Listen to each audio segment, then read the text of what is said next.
कभी आपने सोचा है 15 अगस्त को ही हम आजादी दिवस क्यों मनाते हैं? इस 15 अगस्त में ऐसी क्या खास बात थी कि इस दिन को स्वतंत्रता दिवस के रूप में चुना गया?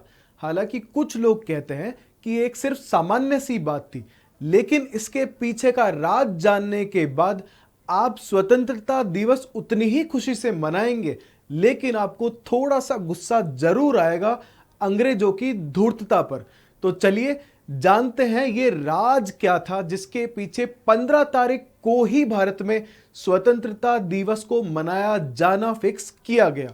ठीक है, देखिए अगर हम पास्ट में देखेंगे तो देखते हैं कि 29 दिसंबर 1929, आपको 29 दिसंबर 1929 को हम लोगों ने रावी नदी के किनारे, आज का जो पाकिस्तान के हिस्से वाला पंजाब है उस हिस्से में लाहौर के पास रावी नदी के किनारे, इस दिन हमने तिरंगा पहली बार फहराया था इस स्वरूप में। जो आज आप तिरंगा देख रहे हैं इसे 29 दिसंबर 1929 को रावी नदी के तट पर फहराया गया और हमने डिसाइड किया कि हम 26 जनवरी को अपना स्वतंत्रता दिवस मनाएंगे। भारतीयों ने यह कहा कि हमें पूर्ण स्वराज्य चाहिए, इसलिए हम अपना स्वतंत्रता दिवस 26 जनवरी को मनाएंगे। लेकिन फिर ऐसा क्या हुआ कि 15 अगस्त को चूज किया गया।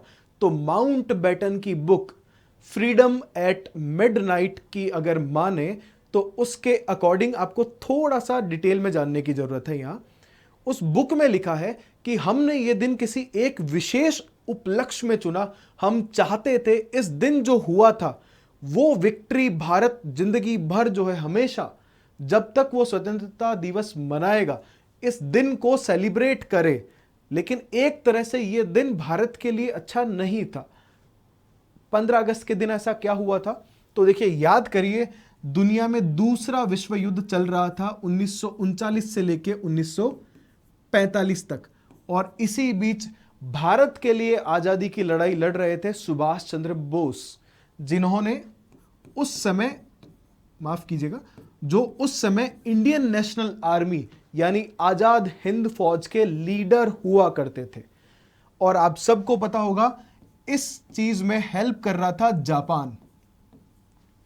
6 अगस्त और 9 अगस्त 1945, 6 अगस्त को हिरोशिमा पे बॉम्ब गिराया गया और 9 अगस्त 1945 को नागासाकी के ऊपर बम गिराए गए। और इन दोनों बम को गिराने के बाद 15 अगस्त 1945, 15 अगस्त 1945 को जापान ने सरेंडर किया था मित्र राष्ट्रों के सामने। मित्र राष्ट्र कौन? दो धड़े लड़ रहे थे। एक तरफ मित्र राष्ट्रों में जैसे ब्रिटेन, रूस, फ्रांस, दूसरी तरफ कुछ धुरी राष्ट्र थे जैसे जर्मनी, इटली, जापान। तो मित्र राष्ट्रों ने तय किया कि 15 अगस्त को जापान सरेंडर करेगा और 15 अगस्त को ऑफिशियली जापान ने सरेंडर कर दिया था। और इसी के साथ जापान के सरेंडर से हमें बहुत बड़ा फर्क पड़ा था, क्योंकि हमारी आजाद हिंद फौज को जो मदद मिल रही थी जापान से वो एकदम से ठप हो गई थी। और अंग्रेजों के लिए सुनहरा मौका था, क्योंकि आजाद हिंद जो फौज थी वो भारत में असम वाले हिस्से तक पहुंच गई थी। और इस दिन के बाद जैसे ही जापान सरेंडर करेगा उस फौज को पीछे खिसकना पड़ गया था, वरना ये आजादी 1947 में नहीं आती, पहले ही आ जाती। और उसके 3 दिन बाद खबर आई थी 15 अगस्त 1945 के बाद 18 अगस्त को कि नेताजी सुभाष चंद्र बोस जो हैं वो प्लेन क्रैश के अंदर मारे गए हैं। और इसके बाद हमारा आजादी छीन के लेने का सपना थोड़ा सा धूमिल हो गया और इसमें हमें कुछ समय लग गया। तो माउंटबेटन की किताब फ्रीडम एट मिडनाइट ये कहती है कि 15 अगस्त 1947 को आजादी इसीलिए दी गई क्योंकि अंग्रेज चाहते थे ये इंसान की डिफीट को भारतीय लोग जो है सेलिब्रेट करें, जबकि ये इंसान नाम से भी बॉस है और काम से भी बॉस।